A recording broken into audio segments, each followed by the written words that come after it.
Bonjour, eh bien à nouveau nous nous retrouvons avec mon ami Gérard Beau pour une recette absolument magnifique aujourd'hui. Il va nous faire des croûtes aux morilles, et pas n'importe quelle morille, puisque nous avons la chance d'être en ce moment dans le domaine aux morilles de chez Béatrice et Frédéric Ducasse, qui produisent des morilles ici sur leur exploitation dans le Tarn-et-Garonne quercimois. On n'en dira pas plus, mais après tout, hein, chacun peut avoir envie de découvrir.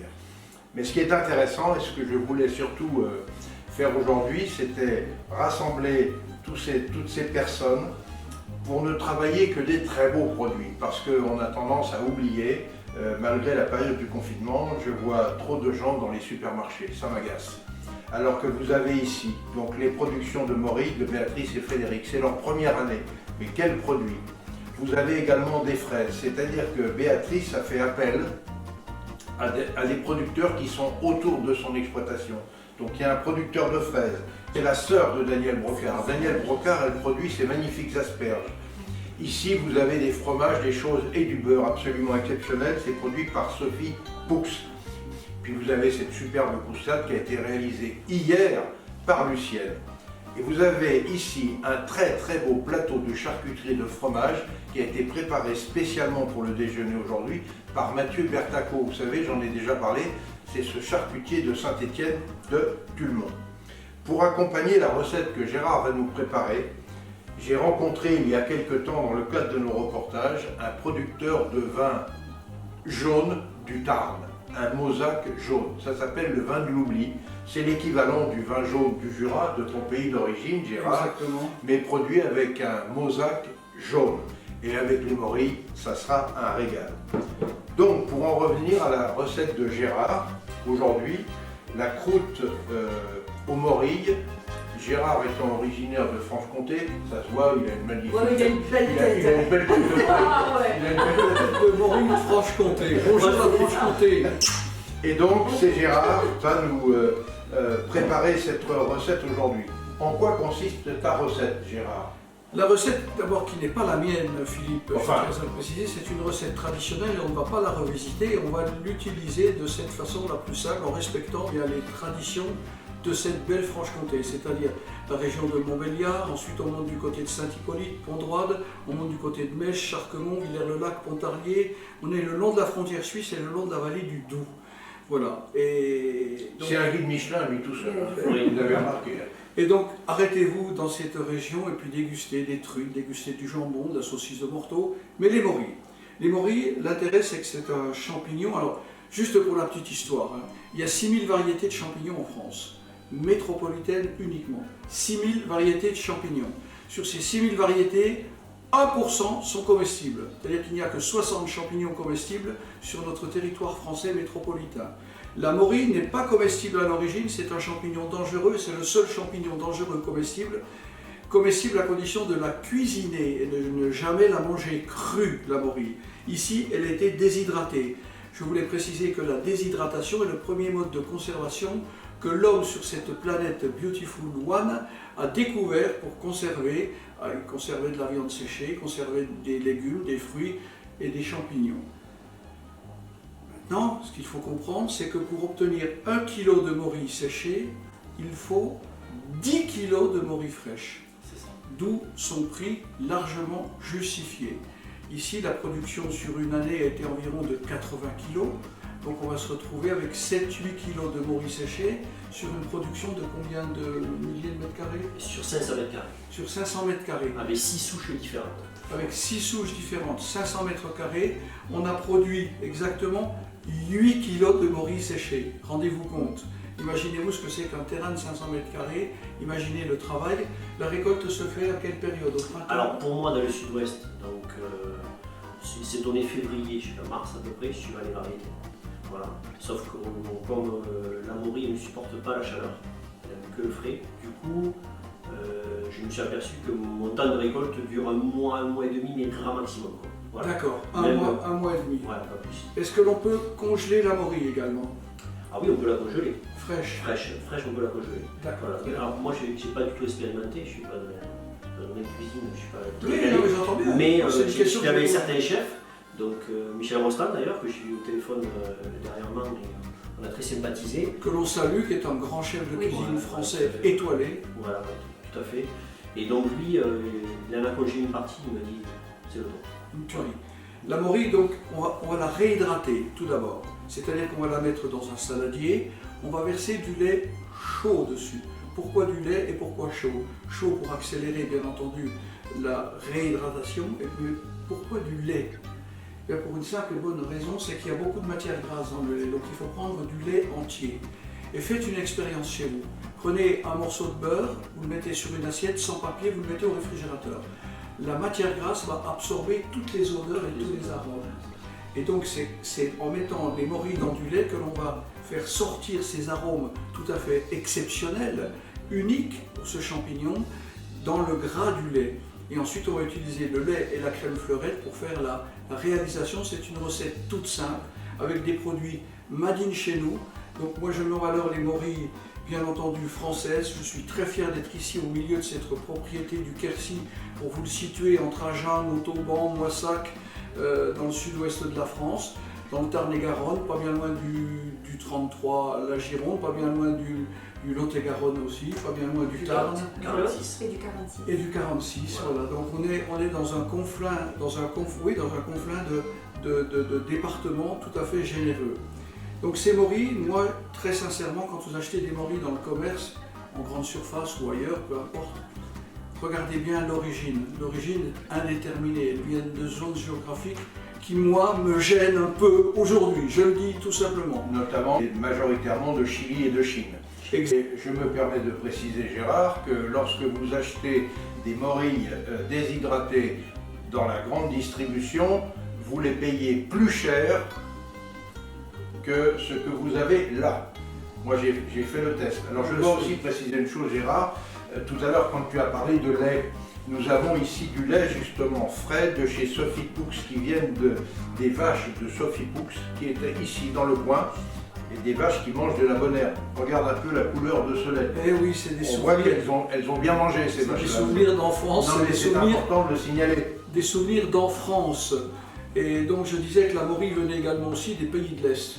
Et moi je me défends, je suis désolé, je le dis haut et fort, depuis 86, avec l'accident de Tchernobyl, eh bien il y en a ras-le-bol, voilà, c'est tout. Moi j'ai envie de manger sain, de me protéger et de manger intelligent. Voilà, donc pas besoin d'aller chercher des morilles dans ces pays, dans la poutinisation de ces pays, mais tout simplement, regardez ça, si c'est pas joli, cette couleur. Regardez ces petites alvéoles. Et là, en bouche, il va y avoir une association de textures et d'arômes tout à fait uniques, exceptionnels. Alors les morilles comme celles que tu as là entre les mains, Gérard, celles que tu montrais à l'instant déshydratées, il y a un mois, lorsque l'on est venu faire le reportage ici, Frédéric m'a présenté des morilles comme celle-ci, fraîches, Vivantes. vivantes, Vivantes. 54 grammes pièce. Une morille, 54 grammes pour une morille. 54 grammes de pur plaisir à la limite de l'outrage. Nous sommes ici au cœur du Quercy. Nous sommes avec les producteurs de morilles, producteurs de fromage, sans oublier le boulanger. Regardez ces pains, d'où vient-il, mon petit Philippe? Alors le boulanger, il vient de Miramont de Quercy. Miramont de Quercy. Les Il y a douceurs du Quercy. Les douceurs du Quercy. les douceurs du Quercy. J'en profite pour signaler que pourquoi je porte ce tablier Sud de France. C'est parce que tous ces producteurs, je les mets en avant auprès de la région Occitanie qui a créé ce magnifique label Sud de France. Aujourd'hui, c'est plus de 10 000 produits. Et pourquoi j'en parle? Avec grand plaisir, c'est parce que le label Sud de France est obtenu chez les producteurs gratuitement. Ces gens-là, la région Occitanie et leurs inspecteurs font un travail de fond pour rencontrer des producteurs de morilles, d'asperges, de fromage, de fraises, de pain et autres, mais c'est gratuit, il faut insister, ça n'a rien à voir avec ces labels où on vous dit tiens on va vous donner un label et en réalité il faut signer un chèque à la sortie du Exactement. à la sortie de Un label, l'entretien. un label et à la fin c'est une labette.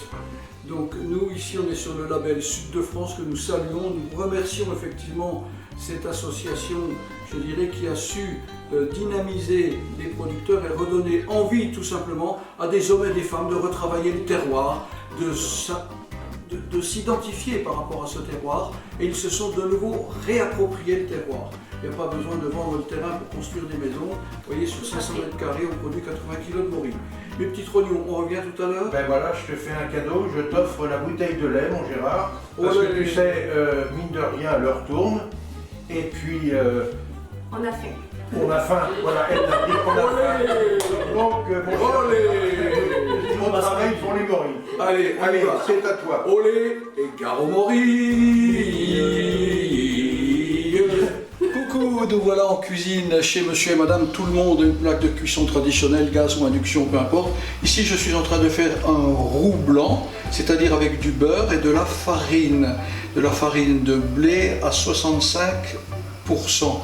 Donc, cette farine qui est ici, je l'ai cuite pendant 5 heures dans un four à 60 degrés, sur un papier de cuisson dit sulfurisé. C'est important. Ensuite, le lait ici, vous voyez, regardez, le lait est en train de prendre son ébullition. Il y a une peau dessus, c'est tout à fait normal, c'est du lait cru de ferme. Je vais verser ce lait, il y en a 1 litre sur 150 g de morilles sèches. Voilà. Verser le lait. Et on va tout simplement laisser pendant quelques minutes ces morilles, eh bien, ces morilles vont se réhydrater, tout simplement. Combien de minutes, Gérard, quand même, précisément? Environ 15 à 20 minutes. Alors, selon la qualité des morilles, il est important de les nettoyer ensuite. On verra comment il faut procéder pour que les morilles soient bien nettoyées, parce qu'à l'intérieur, il y a du sable.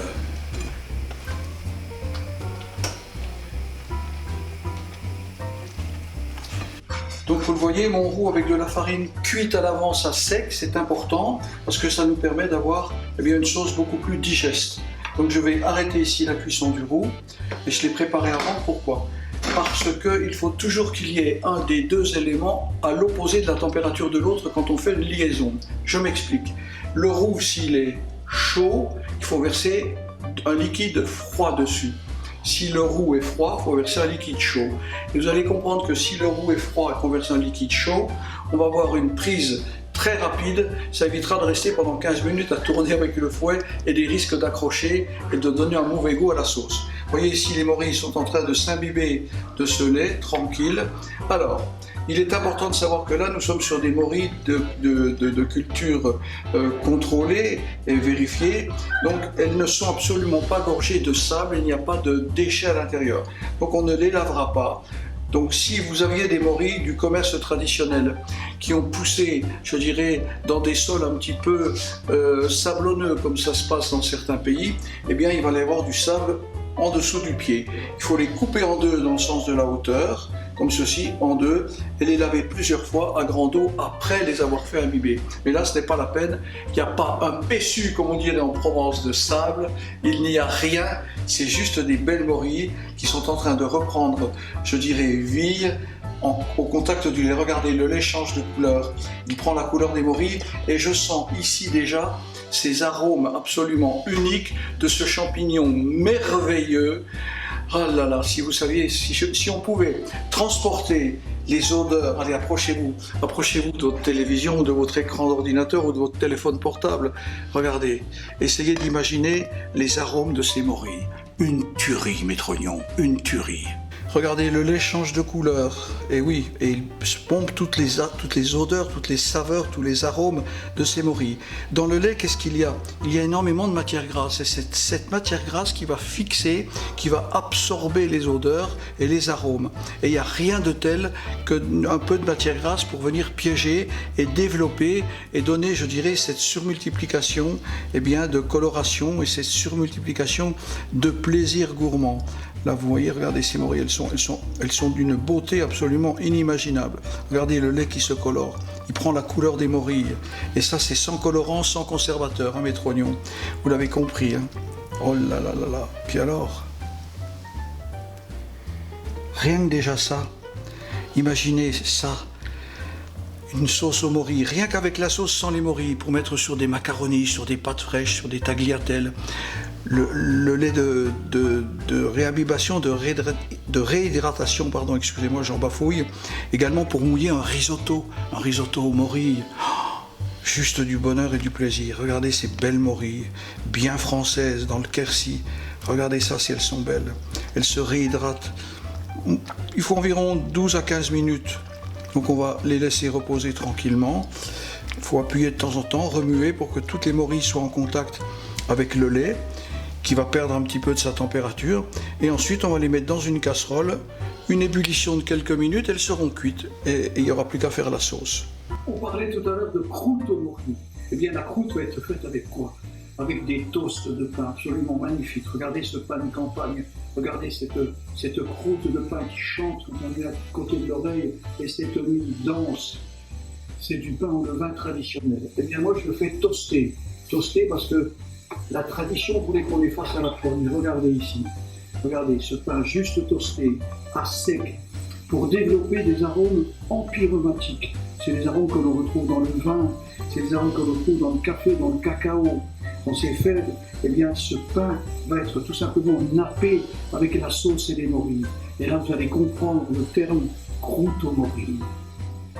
Je suis imbibé d'arômes, d'odeurs, de saveurs dans ce cœur du Quercy qu'on est bien dans la maison des morilles. Regardez, mes morilles sont maintenant réhydratées. Il s'est déjà écoulé une quinzaine de minutes, c'est ça les magies de la télévision. Et regardez la couleur maintenant du jus, c'était du lait à l'origine. Eh bien, je vais mettre ce gentil petit monde. Alors j'ai pris une poêle, et vous prenez une casserole. Moi, c'est uniquement pour des raisons de visuel, que vous puissiez voir ce qu'il se passe. Donc si je mets les morilles dans une casserole sombre, on va rien voir du tout. Donc voilà, les morilles sont dans le lait de réhydratation, elles sont propres, il n'y a pas de sable, et on va les laisser cuire environ 5 minutes après l'ébullition. Voilà, donc on va laisser reprendre la température d'ébullition. Et là, déjà, bien sûr, mon Dieu, on est dans l'outrage, on a dépassé la limite là. Je le répète, j'ai utilisé une poêle parce que c'est visuel. Donc regardez ici, l'ébullition est en train de prendre. Vous comptez 5 minutes de cuisson, pas plus. Et on va pouvoir terminer la recette de façon magistrale avec les assaisonnements, avec le mijotage, la crème fraîche, fleurette. Et oui, et ben voilà, regardez, ça y est, ça cuit. 5 petites minutes de cuisson. Et on se retrouve après, mes petits trognons d'amour, mes gâtés avec le magazine Gourmandise au cœur du Quercy. Et bien entendu, la région et les produits de sud de France. Ça, c'est une référence. Ça, c'est un label. Et pas n'importe lequel, c'est le label. Regardez comment la morille a bien transpiré, il y a eu un échange. C'est-à-dire que quand j'ai versé le lait sur les morilles, le lait chaud sur les morilles déshydratées, il y a eu ce qu'on appelle une période d'adaptation, c'était des fiançailles. Et maintenant regardez le mariage, regardez le résultat, regardez ce lait absolument coloré de façon naturelle. Il est génial, ça fait 5 minutes que ça cuit, on va pouvoir arrêter la cuisson des morilles. Il ne faut pas qu'elle soit trop cuite. Et cette sauce, cette préparation, on peut l'utiliser pour faire des grenadins de veau, pour faire des poissons, pour faire des viandes blanches, des volailles de chair blanche avec, c'est une tuerie. Mais nous, on va faire une croûte aux morilles. Et regardez, le roux, il est bien froid là. Regardez, vous voyez le roux là? Oui, il est froid là. Et ben, je vais verser mes morilles chaudes dessus et ça va prendre tout de suite un peu de sel, un peu de poivre du moulin. Fermez les yeux, écoutez ce que je vous dis. Oh mon Dieu, voilà, terminé. Voilà, les morilles sont cuites, et bien vous allez pouvoir les verser sur votre roux froid. Il n'y a aucun risque, vous ne risquez rien du tout, même si vous ne remouillez pas tout de suite. Comme le roux est bien froid, ça ne pose absolument aucun souci de réalisation. Et maintenant, je vais tout simplement mélanger mes morilles avec la sauce, avec le roux qui va tout doucement épaissir et venir donner une texture avant de rajouter la crème fraîche dedans. Voilà, tout simplement. Regardez. Ça y est, ça prend forme tout de suite, très rapidement. Ça épaissit. Là, je verse de la crème fleurette. Pourquoi fleurette? Parce qu'il faut qu'elle ne soit pas ensemencée avec des ferments lactiques. La crème fraîche double est ensemencée avec des ferments lactiques. Là, il n'y a pas de ferment, il n'y aura pas d'acidité. Donc crème fraîche, lait, rien d'autre. Et le lait de réhydratation qui va parfumer notre préparation. Du poivre du moulin. Alors généralement sur les sauces type un petit peu coloré, on met du poivre brun ou du poivre noir. sur les sauces blanches, on met du poivre blanc. Voilà, tout simplement. Donc là, ça y est, les morilles sont en train de se marier avec la crème et le lait. Ça y est, c'est prêt. La croûte aux morilles est prête. Je n'ai plus qu'à déguster, vérifier si l'assaisonnement est bon.